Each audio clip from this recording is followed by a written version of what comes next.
Halo teman-teman, selamat datang di channel Yuda Setiawan. Pernah nggak sih kalian lewat depan sebuah toko fotokopi dan bertanya-tanya, sebenarnya mereka itu melayani apa aja sih? Apakah cuma sekedar menggandakan dokumen? Atau ada hal lain yang ternyata bisa jadi ladang cuan? Nah, di video kali ini kita akan bongkar satu persatu biar kamu tahu kalau bisnis fotokopi itu nggak sesederhana kelihatannya. Bisa dibilang, bisnis ini punya banyak cabang layanan yang ternyata dicari orang setiap hari. Yuk, kita mulai!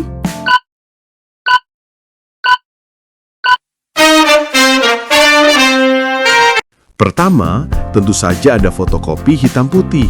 Ini layanan paling dasar. Biasanya orang datang untuk menggandakan KTP, KK, akte lahir, atau dokumen sekolah.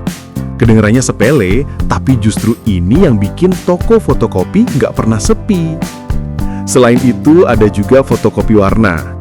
Kadang pelanggan butuh mencetak dokumen yang tetap terlihat seperti aslinya. Misalnya, legalisir ijazah atau brosur. Fotokopi warna biasanya punya margin yang lebih tinggi dibanding hitam putih, jadi penting banget disediakan.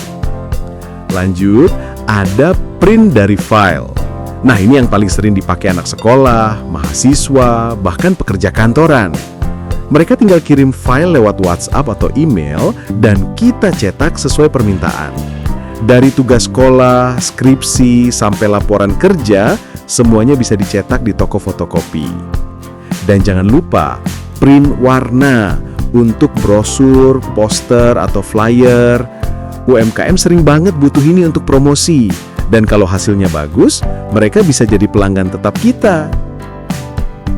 Selain layanan inti tadi, ada juga layanan tambahan yang ternyata laris banget. Pertama, jilid dan laminating. Bayangin aja, hampir semua mahasiswa pasti pernah menjilid skripsi, laporan, atau makalah. Begitu juga dengan pegawai kantor yang perlu jilid laporan. Ditambah lagi, laminating dokumen penting kayak ijazah, KTP, atau sertifikat juga banyak dicari. Kedua, ada scan dokumen. Di era digital sekarang, banyak perusahaan atau sekolah minta berkas dalam bentuk soft file. Jadi orang datang bawa dokumen, lalu kita scan dan kirimkan ke email atau flash disk mereka. Simple, tapi dibutuhin banget. Ketiga, pengetikan. Jangan salah, masih banyak orang yang nggak terbiasa ngetik atau nggak ngerti format surat resmi. Misalnya bikin surat lamaran kerja, surat pernyataan, atau bahkan ngetik ulang tugas sekolah. Nah, disinilah jasa pengetikan punya peluang. Layanan tambahan lainnya adalah cetak undangan dan label. Undangan pernikahan, ulang tahun, acara RT, atau bahkan undangan rapat seringkali dicetak di toko fotokopi. Belum lagi cetak label produk UMKM atau stiker. Ini juga bisa jadi sumber penghasilan tambahan. Sekarang kita bahas hal lain yang sering disepelekan, jualan produk pendukung. Pertama, tentu saja alat tulis kantor atau ATK. Pulpen, pensil, penghapus, buku tulis, map, lem, penggaris, bahkan isi stapler, semua itu kebutuhan harian siswa dan kantor. Dengan menjual ATK, kita bisa dapat tambahan omset tanpa ribet. Kedua, kertas dan belangko.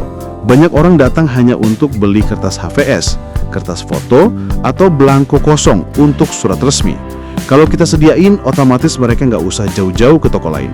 Ketiga, layanan isi ulang pulsa atau token listrik. Ini terdengar kecil, tapi kenyataannya laris manis. Hampir setiap hari orang butuh isi pulsa atau listrik. Jadi kalau ada di toko kita, sekalian aja ditawarkan. Hitung-hitung ini bisa bikin pelanggan lebih sering mampir.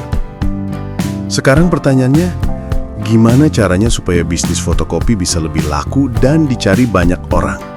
Yang pertama, terima file lewat HP. Banyak orang malah bawa flash disk, jadi mereka lebih suka kirim file via WhatsApp. Kalau toko kita ada WiFi, makin gampang prosesnya. Kedua, sediakan layanan cepat. Kadang pelanggan buru-buru, misalnya mau ikut ujian, rapat, atau butuh cetakan segera. Kalau kita bisa melayani dengan cepat, pasti mereka bakal balik lagi. Ketiga, buat banner atau daftar layanan yang jelas di depan toko. Seringkali pelanggan nggak tahu kalau kita punya layanan scan, laminating, atau bahkan cetak undangan. Dengan pasang spanduk atau daftar layanan, mereka jadi lebih paham apa aja yang bisa kita kerjakan. Keempat, Jangan lupa promosi lewat sosial media atau status WhatsApp. Upload hasil cetakan, contoh undangan, atau sekedar info layanan. Ini cara gratis tapi efektif untuk menarik pelanggan.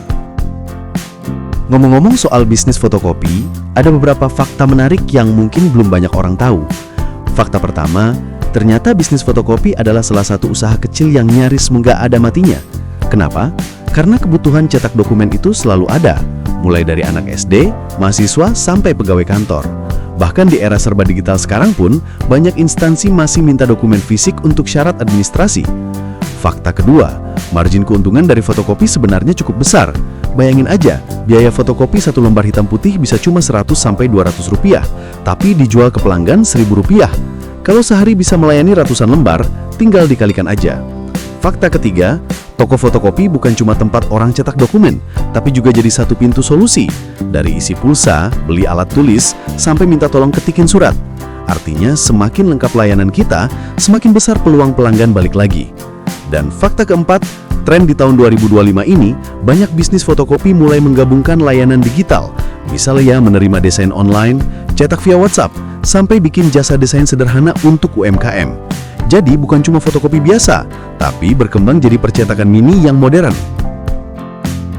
Jadi, kalau ada yang bilang bisnis fotokopi itu cuma soal ngeprint dan menggandakan dokumen, sekarang kita tahu jawabannya. Ternyata banyak banget layanan yang bisa ditawarkan. Mulai dari fotokopi, print warna, scan, jilid, sampai jualan ATK dan pulsa. Kuncinya ada di kreativitas dan kemauan untuk terus menambah layanan. Semakin lengkap, semakin besar peluang untungnya. Nah, gimana menurut kalian? Dari semua layanan tadi, mana yang paling sering kalian pakai di toko fotokopi? Tulis pendapatmu di kolom komentar ya. Terima kasih sudah nonton video ini. Jangan lupa klik like, share, dan subscribe biar kamu nggak ketinggalan tips bisnis menarik lainnya. Sampai jumpa di video berikutnya.